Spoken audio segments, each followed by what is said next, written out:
Peace and thank you for stepping into the Foul Playland. As always, I'm a Foul Player. I wanted to make this short video regarding Mikey Garcia's lambasting of Bud Crawford and making comparisons or stating that Jose Ramirez, his sparring partner slash buddy, would beat Bud Crawford. Not sure where this article came out or whether I think it was an article on one of these boxing publication sites, which I don't read any of them, but I have seen it on YouTube and other people talking about it. I wanted to give my take on it. Like, Mikey Garcia went so far as to say, like, tactically or giving tactics in what would happen between a Jose Ramirez Bud Crawford fight, saying that Jose Ramirez, being the more come forward fighter, would be able to vanquish Bud Crawford. He also gave the typical PBC mention of Bud Crawford's resume. All the while, for over or nearly a decade, Mikey Garcia, along with a lot of other people at PBC, have been ducking Bud Crawford. Bud Crawford's always taking shots at Mikey Garcia. Took shots at him at 140, and Mikey Garcia never volunteered himself to fight Bud Crawford at any point, whether it be at 140 or at a lower division or at 147 now.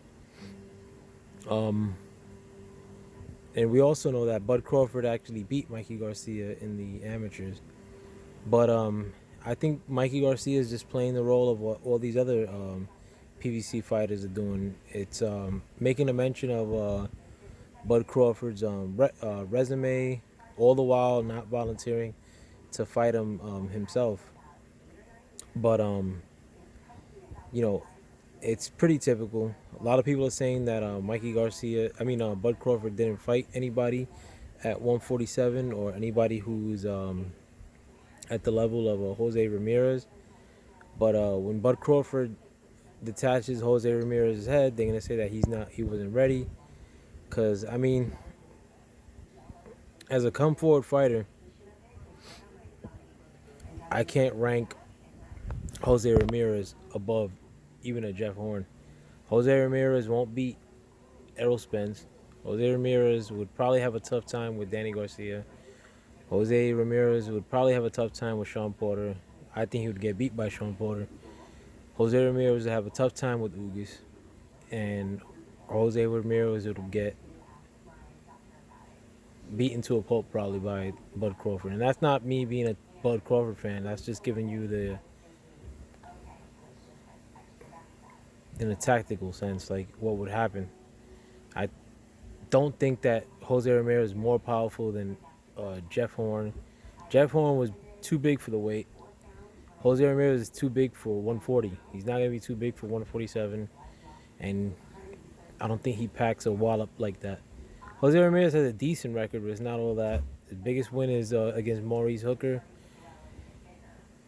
and Amir Iman, if you want to count that. That's not much.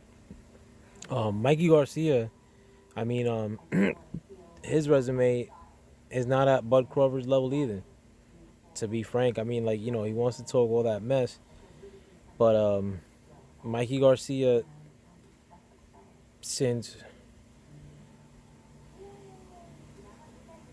I think he bounced from Top Rank, or he got into the legal problems with Top Rank like at 2013, but since then he's fought like Lipinets, fought Adrian Broner when he didn't have to at a catch weight. No, he fought him at 140. He fought Zlatishian, fought Spence, moving up in weight, didn't have to. And he last fought Jesse Vargas at 147, another didn't have to fight. But it's pretty atypical at this point. Like, all these dudes from PBC are like making a mention of everything but trying to fight Bud Crawford. It's always making a mention of his record. They don't mention his record at 140 though. They only make a mention of his record since he's moved up to 147, where they're all at. They're making it seem like they gotta fight Sean Porter. Sean Porter hasn't called out Bud Crawford once. I mean, like, I haven't heard it from Sean Porter that he wants to fight Bud Crawford. The only thing he said is that that's a phone call they want to make. Like,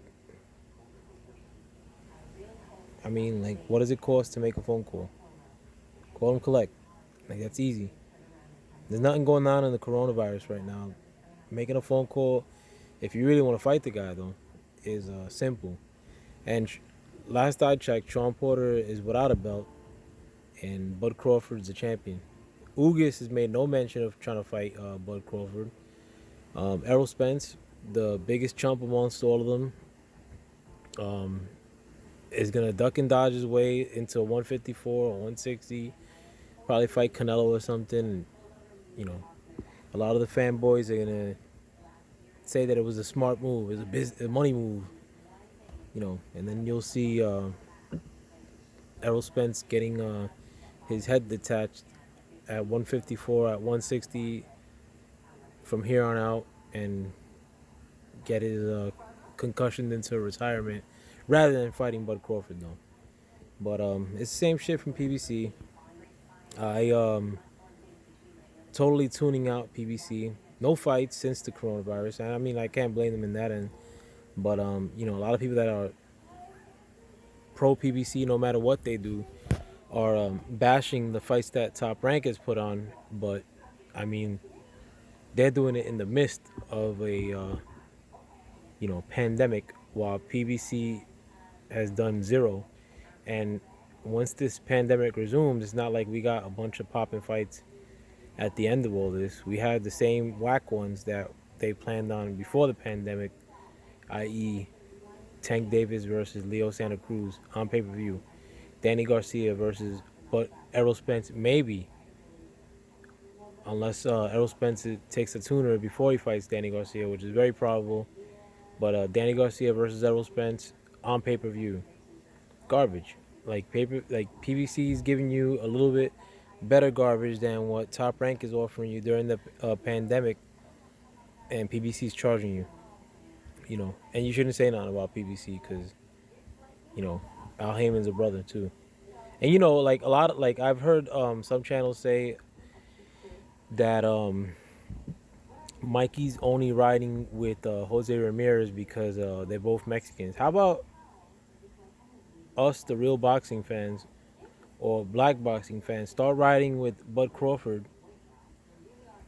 Not ride with Bud Crawford and apologize every move that he makes, but ride with Bud Crawford up until the point that he fights Errol Spence. It's an easy maneuver. Like, why can't we make that pop off? Like, you know, why is it that we gotta bash Bud Crawford because Errol Spence is buns and doesn't want to fight him? You know, he's a brother like you're a brother. Like, you know, let's make it pop off. Like, I mean, if Bud Crawford beats Errol Spence, so be it. If Errol Spence beat Bud Crawford, like, fantastic. You know, your guy wins. Yeah, I'm not gonna hold it against either one of them for winning or losing.